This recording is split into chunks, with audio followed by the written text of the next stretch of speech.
সকলোকে নমস্কাৰ। আজি যেটো ভিডিও মানে মই প্ৰস্তুত কৰিছো হেতু দেখিলে আপোনালোকৰ বুকুখন কপি যাব। এনেকুৱাও না হয় উৰিষ্যাৰ এইটো ভিডিও হয় উৰিষ্যাৰ যেতিয়া ককাইকে বেংকত লৈ যায় পইচা উইথড্ৰ কৰিবলৈ কাৰণে ভনিয়েকে মৰাৰ আগতে কৈ দিছিলে যে বেংকত 20,000 টকা আছে আপুনি উঠাই লব মৰাৰ আগতে কোৱা। তো ককাইকে যেতিয়া বেংকলে যায় 5 দিন বেংকলে অহা যোৱা কৰিলে কিন্তু বেংকৰ মানুহে কোনো কয় যে ভনিয়েকক লৈ আনিব। যেতিয়া কৈছে ডেট হৈ গ'ল তথাপি কৈছে ভনিয়েকক লৈ আহিব। 5 দিন অহা যোৱা কৰাৰ পাছত মানুহজন আদিবাসী আছিলে।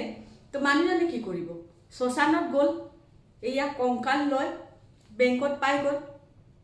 বেংকলে সবুত হিচাপে গ'ল। তেতিয়া বেংক পুৰা হলস্থুল মহলত আহি গ'ল দেই। পুলিচ সব আহি গ'ল কি হৈছে কি নাই। তেতিয়া